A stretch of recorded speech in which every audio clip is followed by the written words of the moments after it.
გამარჯობათ პატივისმცემლო ტელემაყურებლებო, ვაგრძელებთ ჩვენს ტრადიციულ მიმოხილვას საქართველოს უცხოურ მასმედიაში. დღეს 8 დეკემბერია, გაგაცნობთ უახლეს მასალებს საქართველოს შესახებ. შეიძლება ითქვას, რომ საქართველოს თავდაცვის მინისტრი ერთ-ერთი ყველაზე მოგზაური მინისტრია ბოლო წლებში. მოგეხსენებათ, ქალბატონი თინა ხიდაშელი აქტიურად მიდიმოდის ევროპის ქვეყნებში, რადგან გასაგებია საქართველოს ძალიან ბევრი საკითხი აქვს გადასაწყვეტი, დასავლეთთან მიმართებით ეს გახლავთ ევროკავშირი, ეს გახლავთ ნატო, განსაკუთრებით მე გავამახვილებ ჩრდილოატლანტიკურ ალიანსს ყურადღებას, რომლის სადაც ჩვენ ვესწრაფვით გაწევრიანებას. ქალბატონი თინა უკვე იმყოფებოდა ბრიუსელში, შეხვდა ასე ვთქვათ ნატოს ხელმძღვანელობას, ესწრებოდა მინისტერიალზე და დღეს უკვე იგი ამერიკის შეერთებულ შტატებშია. როგორც რადიო ამერიკის ხმა იუწყება დღევანდელ მასალაში, ქალბატონი თინა ხიდაშვილი ვაშინგტონში საკმაოდ ასე ვთქვათ საინტერესო და მნიშვნელოვანი შეხვედრები გამართა. შეხვედრა რომელიც გაიმართა სტრატეგიულ და საერთაშორისო სწავლებათა ცენტრში, ანუ უпростоრად იქ დისკუსია გაიმართა, რომელშიც თავდაცვის მინისტრი მონაწილეობდა. ეს დისკუსია გახსნა ჰეზერ კონლიმ. იგი ცენტრის ვიცე-პრეზიდენტი და ევროპის პროგრამების დირექტორია. საკითხები ტრადიციულია: საქართველოს ნატოს ურთიერთობა, ვარშავის სამიტის მოლოდინი, საქართველოს მზადყოფნა და ასე შემდეგ და ასე შემდეგ. თინა ხიდაშელმა ხალხმრავალ აუდიტორია საქართველოში დანერგილი რეფორმები გააცნო. კერძოდ ისაუბრა სამართლებრივ სფეროში და ასევე მის დაქვემდებარებაში მყოფ უწყებაში განხორციელებულ ცვლილებებზე. სტრატეგიულ და საერთაშორისო სწავლებათა ცენტრში იმსჯელეს შავი ზღვის უსაფრთხოებისადმი გაზრდილ ინტერესზე, ამერიკა-საქართველოს პარტნიორულ ურთიერთობებზე, რუსეთთან დაკავშირებით არსებულ გამოწვევებზე და რამდენიმე მიმდინარე სხვა აქტუალურ საკითხზე. ალბათ განიხილეს ან ყოველ შემთხვევაში შეეხნენ ახლო აღმოსავლეთში მიმდინარე სამხედრო პოლიტიკურ პროცესებს, ისლამური სახელმწიფოს წინააღმდეგ ბრძოლას და ასე შემდეგ და ასე შემდეგ. ამერიკის დედაქალაქში თინა ხიდაშელი შეხვედრებს 5 შაბათის ჩათვლით გამართავს. საქართველოს თავდაცვის მინისტრი ვიზიტის ფარგლებში შეერთებული შტატების ოფიციალური წრეების წარმომადგენლებს, მათ შორის სახელმწიფო მდივნის მოადგილეს ვიქტორია ნულანდსაც შეხვდება.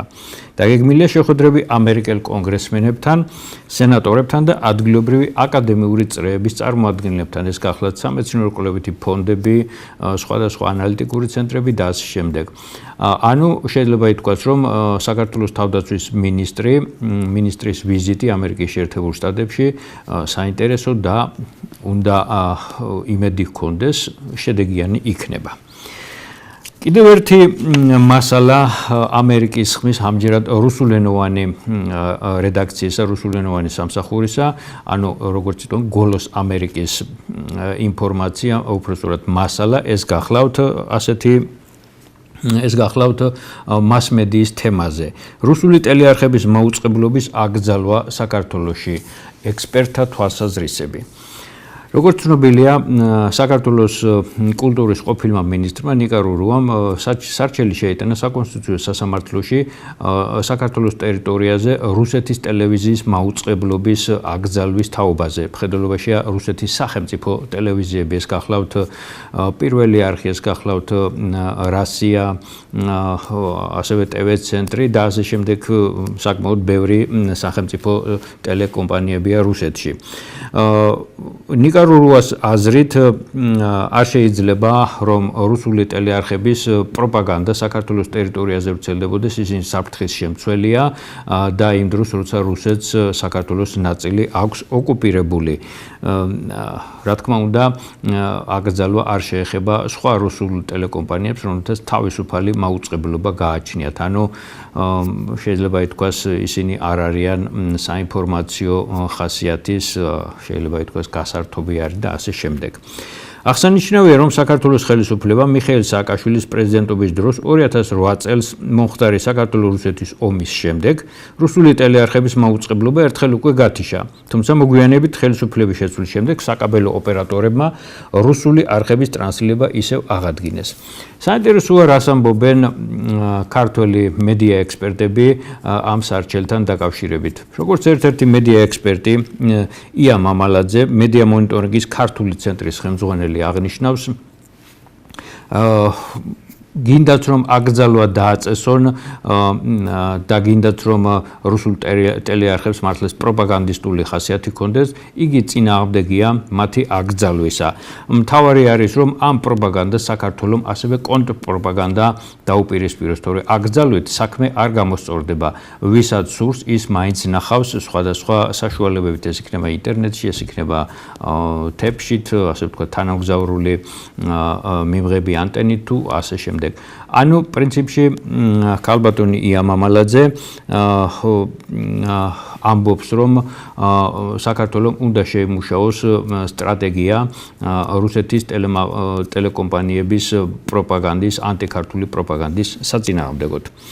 ექსპერტის თქმით, რუსეთმა საქართველოში ბოლო დროს მართლაც გააქტიურა ძალისხმევა საინფორმაციო ომის წარმოების მხრივ. მან აღნიშნა, რომ თვითონაც მიიღო მიწვევა რუსეთის ფედერაციაში დაგეგმილ სხვადასხვა ღონისძიებებში მონაწილეობის მიზნით.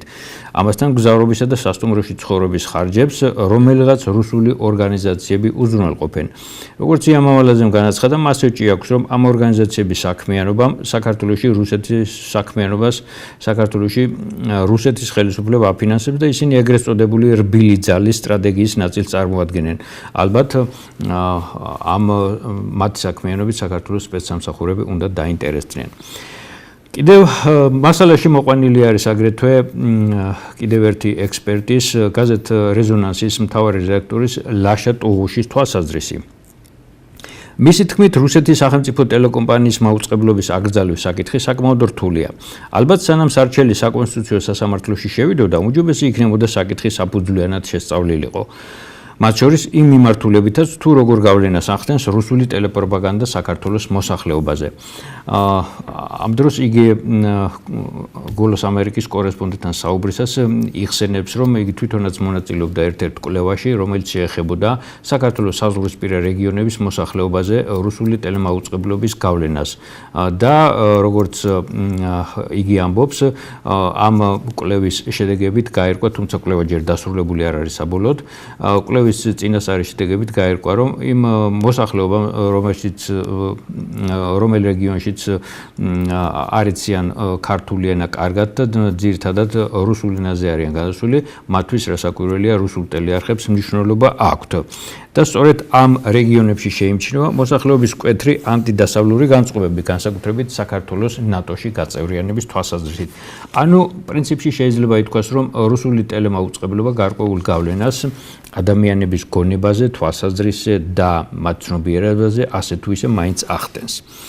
რუსული სახელმწიფო მასმედიის საქმიანობა იმ კამპანიის განუყოფელი ნაწილია, რომელსაც რუსული სამხედრო სტრუქტურები მიზანმიმართულად აწარმოებენ ცალკეული სახელმწიფოების, მაგალითად საქართველოს და უკრაინის მიმართ.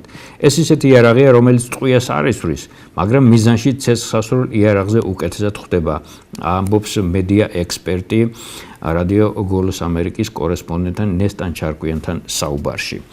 მოკლედ, როგორც ლაშა ტუღუში ამბობს, იგი ეთანხმება ია მამალაძის თვალსაზრისით და ამბობს, რომ საქართველოს ხელისუფლებამ ასე თუ ისე მაინც უნდა გაუმჯობესოს ბრძოლა რუსული პროპაგანდის წინააღმდეგ, ხოლო ეს აკრძალვა მაინც და მაინც დიდ შედეგს არ გამოიღებს, რადგანაც საქართველოს უმეტესობას უკვე თანამგზავრული ანტენები გააჩნია.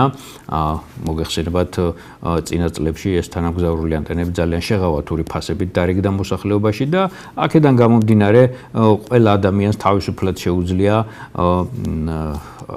რუსული ტელეკომპანიების მიერ გადაცემული მასალების უყურება და აქედან გამომდინარე აკრძალვა ასე ვთქვათ იძულებითი გადადგმული ნაბიჯი მაინც-მაინც ეფექტური არ იქნება. და ახლა უკვე გადავიდეთ რა ხდება უკრაინაში იქაურ ქართველებს შორის და რას აკეთებენ ზოგადად უკრაინის ხელისუფლებაში დასაქმებული ქართველები. როგორც ცნობილია, საქართველოს ექს-პრეზიდენტმა, რომელიც ჩვენი ქვეყნიდან გაიქცა და თავი უკრაინას შეაფარა, მიხეილ სააკაშვილმა კვირას ოდესაში ჩატარებულ ანტიკორუფციულ ფორუმზე ჩამოთვალა ის ოლიგარქები, რომლებთაც უკრაინის ბიუჯეტში ძალიან დიდი, ასე ვთქვათ, ქურდობის ასე ვთქვათ, ბიუჯეტიდან იქურდეს, ანუ არ ეცხავდნენ იმპულსს და საკუთარ ჯიბეში ინახავდნენ ის, რაც ბიუჯეტში უნდა შეეტანათ. ეს მილიარდერები, ოლიგარქები არიან ნიკოლაი მარტინენკო, დავით ჟვანია, იური ნედაშკოვსკი, იგორ კოლომოისკი, რინატ ახმეტოვი, დიმიტრი ფირტაში და სხვები. და ყოველწლიურად ამ ოლიგარქების წყალობით უკრაინის ბიუჯეტს 5 მილიარდი დოლარი აკლდება. ჩვენთვის საყურადღებოა, რომ ამ მილიარდერებში და ამ ოლიგარქებში მოხსენიებულია დავით ჟვანია.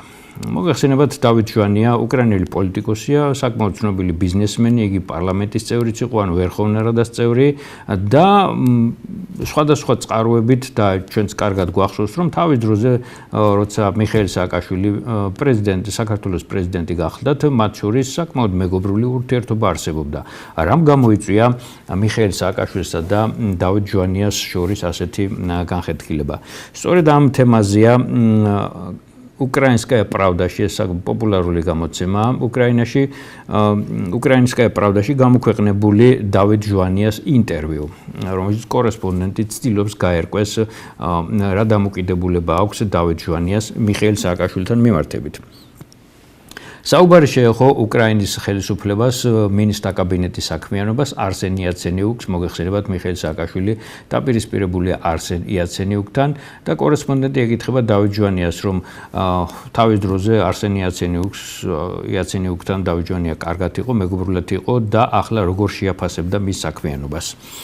როგორც დავით ჟვანია ამბობს, არსენ იაცენიუკი ბოლო ხანებში და საერთოდ იგი პრემიერ-მინისტრის თანამდებობაზე არაფერს მნიშვნელობას არ აკეთებს, მხოლოდ ენას იფხანს, მხოლოდ ტრაბახობს, ასე რომ მისი ადგილი პრემიერ-მინისტრის თანამდებობაზე ნამდვილად არ არის. და საუბარი უკვე ეხება მიხეილ სააკაშვილს. შეკითხვაზე, ახლა მიხეილ სააკაშვილის კანდიდატურაზე მისდევს მსჯელობა. რა შეგიძლია თქვათ მიხეილ სააკაშვილზე? როგორც პოტენციურ პრემიერ-მინისტრზე მას დღეს ყველაზე რეალურ კანდიდატურად ასახელებენ. მე ერთს ვიტყვი, მიხეილ სააკაშვილი არ შეიძლება უკრაინის პრემიერ-მინისტრი იყოს, იმიტომ რომ იგი უკრაინელი არ არის. უკრაინის პრემიერ-მინისტრი უკრაინელი უნდა იყოს. არა მარტო იმიტომ რომ იგი ქართველია, არამედ იმიტომ რომ იგი უკრაინაში არ დაბადებულა, არ გაზრდილა, მას აქ არ უმუშავია, არ ცხოვრობდა. შემდეგ უკვე როგორც დავით ჟვანია ამბობს, იგი აფასებს მიხეილ სააკაშვილის უკრაინაში საქმიანობას და ამბობს, რომ მისი ოდესაში ყოფნა და საერთოდ უკრაინაში ყოფნა ხალტურად მიაჩნია, კითჩად მიაჩნია. მისი შესაძლებლობები პრემიერ-მინისტრობაზე განუხორციელებელია და აქ მისთვის ადეკვატური პოლიტიკური ველი არ არისო. დავით ჟვანიას ასევე არ მოსწონს ის ქართველი რეფორმატორები, რომლებიც უკრაინის ხელისუფლებაში მოღვაწეობენ და მათ საქმიანობას შეიძლება ითქვას ნულად აფასებს. ნუ შეადარებთ საქართველოს უკრაინასთან, ამბობს იგი. საქართველო პატარა ქვეყანა და იქ რეფორმის გატარება აქ ერთი ქალაქის რეფორმირებას ნიშნავს. თან ისეთ დაფინანსებას იღებდნენ ეს ხალხი თავის დროზე, რომ უფრო მეტი უნდა გააკეთებინათო. იგი განსაკუთრებით უკმაყოფილებას გამოხატავს, ნეგატიურად აფასებს ალექსანდრე კვიტაშვილს და შეკითხვაზე, აი როგორ აფასებთ ალექსანდრე კვიტაშვილის საქმიანობას, დავით ჟვანია პასუხობს. მე საერთოდ არანაირად არ ვაფასებს. ვინ არის საერთოდ ალექსანდრე კვიტაშვილი, ასეთი რეფორმატორი მე არ გამიგიაო. დავით ჟვანია ასევე ინტერვიუში აღიარებს, რომ თავის დროზე მიხეილ სააკაშვილს იგი ეხმარებოდა, განსაკუთრებით საპრეზიდენტო არჩევნების დროს, მან გადაურიცხა დაახლოებით 1 მილიონი დოლარი და აქედან გამომდინარე თავისი წვლილი აქვს შეტანილი მიხეილ სააკაშვილის კაპრეზიდენტებაში თავის დროზე. თუმცა იგი იმასაც ამბობს, რომ მოგვიანებით ეს 1 მილიონი დოლარი მას უკან დაუბრუნეს. იგივე თემაზე, რომელიც მიხეილ სააკაშვილის გუბერნატორობას ეხება, მის საქმიანობას ოდესაში გამოქვეყნებულია რუსულ გაზეთ „იზვესტიაში“ დღევანდელ ნომერში. სათაური მთელი ოდესის მტერი. როგორ იცილებს თავიდან ოდესა მიხეილ სააკაშვილს. ეს სტატია საკმაოდ კი არ მევიტყოდი, მწვავედ კრიტიკულია მიხეილ სააკაშვილის წინააღმდეგ მიმართული და ალბათ კარგი იქნება ჩემი აზრით თუ მას საკმაოდ ასე ვთქვათ ვრცელი ფორმით გაგაცნობთ. 3 წლის წინ საშინელ სიზმარშიც კი ვერ წარმოვიდგენდი, დიახ, სხვათა შორის ამ სტატიის ავტორია ოდესელი მწერალი ვსევოლოდ ნეპაგოდინი. საშინელ სიზმარშიც კი ვერ წარმოვიდგენდი ოდესის ოლქის გუბერნატორის რეზიდენციაში ფრანგულ ბულვარზე საერთაშორისო დამნაშავე მიხეილ სააკაშვილი დაბინავდებოდა. დღეს აშკენაზის აგარაკის ახლოს მდებარე არემარეზე მძიმე ატმოსფეროა. მიხეილ სააკაშვილის საცხოვრებლიდან 300 მეტრის რადიუსით შავფორმიანი თავგადახოტრილი ბეხლეწი ტიპები დგანან, რაციით ხელში და გამლველებს გლური თვალებით უყურებენ. მოხუცების ჩათვლით. უკრაინაში არც ერთ გუბერნატორს ასე არ იცავდნენ. თუმცა გასაკვირი არ არის. მიხეილ სააკაშვილის ოდესაში ჩამოსვლამდე საკმაოდ ბევრი არაკეთილ მსურველი ჰყავდა. ბოლო თვეებში კი მათი რაოდენობა შეიძლება გაორმაგდა კიდეც. ამასთან ექს-პრეზიდენტი თავის გიჟურ ჩვევებს მაინც არ იშლის და ოდესაშიც აგრძელებს იმას, რაც საქართველოში სჩვეოდა. მიხეილ სააკაშვილმა, როგორც ამბობენ, შეუძლებელი შეძლო. ძალიან მოკლე ხანში მთელი რეგიონული პოლიტიკური დაჯგუფებები აიმხედრა. მას კონფლიქტი აქვს ოდესის მერიასთან, ოლქის საბჭოსთან და ვერხოვნა რადას ადგილობრივ დეპუტატებთან. მიხეილ ნიკოლოზოვიჩმა ყველაზე მწარე და მტკივნეული დარტყმა კი 25 ოქტომბერს მიიღო, როცა მისმა პროტეჟემ, ეკონომიკის მინისტრის ექს-მოადგილემ ალექსანდრე ბოროვიკმა ვერ შეძლო ოდესის მერის არჩევნებში ღირსეული კონკურენცია გაეწია გენადი ტრუხანოვისთვის და არჩევნებში დამარცხდა. ახლა წარმოიდგინეთ თქვენ, ოდესის ოლქის გუბერნატორის პროტეჟე, მისი ძმაკაცი და მეგობარი ალექსანდრე ბოროვიკი დამარცხდა ოდესის მერის არჩევნებში. რა თქმა უნდა, ეს მიხეილ სააკაშვილის ასე ვთქვათ ავტორიტეტისთვის და მისი იმიჯისთვის ძალიან მწარე დარტყმა. თავდაპირველად მიხეილ სააკაშვილს სურდა, რომ ალექსანდრე ბოროვიკი როგორმე მეორე ტურში გაეთრია და იგივე სცენარი განეხორციელებინა, რომელიც კრივოი როგში მოხდა. შეეკრიბა მაიდნის აქტივისტები საარჩევნო კომისიის შენობაზე შტორმისათვის, წაეკეზებინა ადგილობრივი გრანტი-ჭამია ორგანიზაციები, აეტეხა ხმაური არჩევნების ვითომ და გაყალბების გამო და სკანდალი მანამდე გაეგრძელებინა, სანამ საშა ბოროვიკს ქალაქის მერად არ აღიარებდნენ. მაგრამ გენადი ტრუხანოვმა დამარწმუნებლად გაიმარჯვა არჩევნების პირველსავე ტურში და შესაბამისად ნიკოლოზოვიჩს გეგმები ჩაუფლავდა. მიხეილ სააკაშვილი რეგულარულად გაჰყვიროდა კორუფციასთან ბრძოლაზე, მაგრამ იმავდროულად თვითონ საკმაოდ ბნელ საქმეებს აქ არ აღჭინებდა. ერთ-ერთი ხმაურიანი სკანდალი მოხდა ამას წინათ საქველმოქმედო ფონდთან დაკავშირებით, რომლის სახელწოდება ოდესის კეთილდღეობისათვის. როდესაც მიმდინარე წლის აგვისტოდან მიხეილ სააკაშვილის თანამოაზრე და საქართველოს ექს-კონსული ოდესაში თემურ ნიშნიანიძე ხელმძღვანელობს. ამ ფონდს სისქოს და ანტიტერორისტული ოპერაციის მონაწილე უკრაინელი მებრძოლებისთვის დახმარება უნდა გაეწია, მათი რეაბილიტაცია მოეხდინა, ემკურნალა და ასე შემდეგ. მაგრამ და ამ ფონდში გუბერნატორის, ანუ მიხეილ სააკაშვილის ზეწოლით ადგილობრივი ბიზნესმენები ფულს რიცხავდნენ. და ამ დროს ამ ფონდის სახსრები თურმე იხარჯებოდა ოლქის ადმინისტრაციის მუშაკების ქეიფისათვის, მათი საზღვარგარეთული მოგზაურობებისათვის, ვიზიტებისათვის და ანუ ეს თანხები მიზნობრივად არ იხარჯებოდა. ძვირადღირებული ავტომობილები, რესტორნები და ასე შემდეგ. მოკლედ, ქართული საოკუპაციო ბრიგადა ოდესელი ბიზნესმენების კისერზე პარაზიტობს და თავს მათი ფულებით იწონებდა. ბევრ საყვედურს იწვევს მეორე მომენტიც ის, რომ შენობა, რომელშიც ოლქის ეგრეთ წოდებული ადმინისტრაციული მომსახურების ცენტრი მდებარეობს, ისეთი შენობა, რომელიც ადგილობრივ ბიზნესმენებს კაუფმანსა და გრანოვსკის ეკუთვნის. ეს ბიზნესმენები თავის დროზე საკმაოდ კორუმპირებულები იყვნენ. მიხეილ სააკაშვილი მათ აკრიტიკებდა კიდევაც აეროპორტის მშენებლობის გაჭიანურების გამო ოდესაში და ახლა როგორც გამოირკვა მიხეილ სააკაშვილს თურმე დაუძმობილდნენ.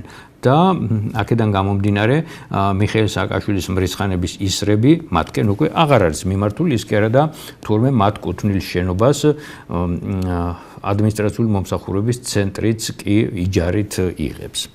მიხეილ სააკაშვილის მიერ ლობირებული 25 წლის იულია მარუშევსკაიას რეგიონული საბაჟოს ხელმძღვანელად დანიშნა ხომ ყველასათვის ღიმილის მომგვრელი და სასაცილო ფაქტი იყო. გამოუცდელი და არაკომპეტენტური ახალგაზრდა ქალის კარიერული ნახტომის მიზეზი დასავლეთ უკრაინულ ქალაქ ლვოვის მერზე ანდრეი სადობოიზო გათხოვება გახლდათ, რომელიც იმავდროულად ტელეკომპანიის მფლობელიც გახლავთ. ცხადია, ბანდერელის ცოლის დანიშვნა ფულიან ადგილზე ოდესელებს თვალში ეკალივით ესობათ, რადგან ახალი უფროსის დანიშვნით საბაჟოზე ქრთამის მიცემა კი არ გაქრა, არამედ გაორმაგდა და გაფართოვდა კიდეც. რა გასაკვირია, რომ იმპორტიორებს ასეთი სიტუაცია არ მოეწონა და ამიტომ თავს არიდებენ ოდესაში განბაჟებას, საქონლის განბაჟებას და სხვა სანაპიროს შავიზღვისპირა ქალაქებში ცდილობენ. მიხეილ სააკაშვილის გუნდი მოქმედებს პრინციპით, ჩვენ შემდეგ გინდაც წყალმა წაიღოს ყველაფერიო და ცდილობს რაც შეიძლება ქალაქს მეტი წაგლიჯოს. მათ საუბარს რეფორმებზე და სიახლეებზე კაპიკის ფასი აქვს. ოდესის ოლქში სულ უბრალო წინსვლაც კი არ შეინიშნება. ქართველი მკვეხარა კი ტელევიზიით ყოველდღე გამოდის და ენას დაუღალავად ატარტალებს. დაპირებები და ისევ დაპირებები. მიხეილ სააკაშვილს არ აქვს ოდესის ოლქის მოდერნიზების არანაირი გეგმა. არ ყავს ისეთი კვალიფიციური სპეციალისტები, რომლებმაც რეგიონის სპეციფიკა იციან. არ აქვს რეფორმებისთვის აუცილებელი ფინანსური რესურსებიც. ამიტომ რომ ქართველი ექს-პრეზიდენტი მხოლოდ სიტყვებით და ღიმილიანი ჟესტებით აშენებს ბჭყალებში, აშენებს გზებს, ხიდებს და სასტუმროებს. ოდესელებს კი ნამდვილი საქმეები სჭირდებათ და არა ვირტუალური დაპირებები და არა ენის ტარტარი და ლაქლაქი. 6 დეკემბერს ოდესის სასტუმრო კრასნაიაში, რომელიც იმავე კაუფმანსა და გრანოვსკის ეკუთვნით, მიხეილ სააკაშვილმა ანტიკორუფციული ფორუმი ჩაატარა, რომელზეც საერთო უკრაინულ ოდესელ ოლიგარქ კორუფციონერებს ნიღაბით ჩამოგლიჯა ბჭყალებში, და რიგი განცხადებები გააკეთა. მიხეილ ნიკოლოზოვიჩმა თქვა, რომ უკრაინის გაძარცვაში ეს ადამიანები დამნაშავენი არიან და ჩამოთვალა გვარები ახმეტოვი, როგორც უკვე გითხარით, კოლომოისკი, იაცენიუკი, მარტინენკო, მაგრამ მან ტაქტიკური დუმილი არჩია და არაფერი უთქვამს პრეზიდენტ ოლიგარქ პეტრო პოროშენკოს და მის ამ ქარზე ბიზნესმენებზე კონსტანტინ გრიგორიშისა და იგორ კონონენკოზე, რომლებიც არანაკლებ კორუფციონერები არიან. ოდესელებს მიხეილ სააკაშვილის ორმაგი სტანდარტები, თვალთმაქცობა და სიყალბე უკვე ყელში ამოუვიდათ. მას ამ დღეებში საქართველოს მოქალაქეობა ჩამოართვეს. ახლა იმის იმედი გარჩება, რომ ადრე თუ გვიან მას უკრაინის მოქალაქეობასაც ჩამოვართმევენ, დაკარგავს უკრაინის მოქალაქეობას. მიხეილ სააკაშვილი ისე იქცევა, რომ თავისი მოქმედებით უკრაინის პოლიტიკოსებში ძალიან ბევრი მძიმეწონიანი მტერი გაიჩინა. მიხეილ სააკაშვილი ოდესის მტერია. მისგან ქართული რესტორნის საუკეთესო თამადა თუ გამოვიდოდა, მაგრამ ოლქის ხელმძღვანელად არაფრად არ ვარგა. კარგი იქნებოდა, რომ მან რაც შეიძლება სწრაფად შეიცვალოს პროფესია. რესტორატორი გახდეს და ვინც თვითონ სურს, ის გაართოს ტყუილებითა და დაპირებებით. ოდესელებს კი თავი დაანებოს. შავი ზღვის მარგალიტი ჟემჩუჟინო მორეა, как говорится. კავკასიიდან ჩასული ახლად მოვლენილი გუბერნატორით ნახევარ წელიწადში უკვე დაიღალა. ფრანგულ ბულვარზე კი ძველებურად თავისუფლად მოსიარულე მინდა დავინახო და არა მიხეილ სააკაშვილის კუშტად გამომხედავი პირადი მცველები. აი ესეთია სტატიის ავტორის ვსევოლოდ ნეპოგოდინის ოდესელი მწერლის თვალსაზრისი. დაბოლოს ისევ უკრაინული პრესა. გაზეთ ფაქტი i კომენტარიში, ეს უკრაინაში პოპულარული გაზეთია, მისი ტირაჟი დაახლოებით 150,000 ეგზემპლიარს აღწევს, ყოველდღიური გაზეთია.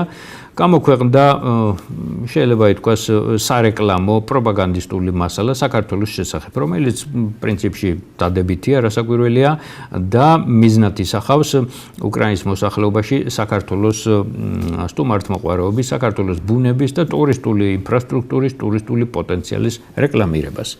სათაურით უკრაინელი ჟურნალისტის ქართველი შტაბ-ჯილებები იმის თაობაზე, თუ როგორ შეიძლება საქართველოში დრო გაატარო და როცა დროს გაატარებ და როცა იქეიფებ, არ უნდა დაგავიწყდეს, რომ ქეიფი ბორჯომის დალევით უნდა დაასრულო, რათა დილით თავი მსუბუქად იგრძნო. ის ვინც ერთხელ მაინც ეწვევა საქართველოს, მას კიდევ მრავალჯერ მოინახულებს. ეს ქვეყანა განთქმულია არა მარტო თავისი კლიმატით და უნიკალური მინერალური წყლებით, არაჩვეულებრივი სამზარეულოთი, არამედ თავისი სტუმართ მოყვარეობით. უკრაინა თითქმის ყველგან არსებობს საქართველოში. ეს იქნება საქართველოს დედაქალაქის ქუჩები, სხვადასხვა ქალაქებში, მცირე რესტორნების გვერდით უკრაინის დროშა ფრიალებს. პუბლიკაციაში დიდი ადგილი აქვს დათმობილი თბილისის ბორჯომის აღწერას, ისტორიას, ქართულ სტუმართმოყვარეობას. ქართველები აღიარებენ, რომ სუფრა ღვინის გარეშე ვერ წარმოუდგენიათ. ღვინის საქართველოში ჯერ კიდევ 7000 წლის წინანდელი ისტორია აქვს.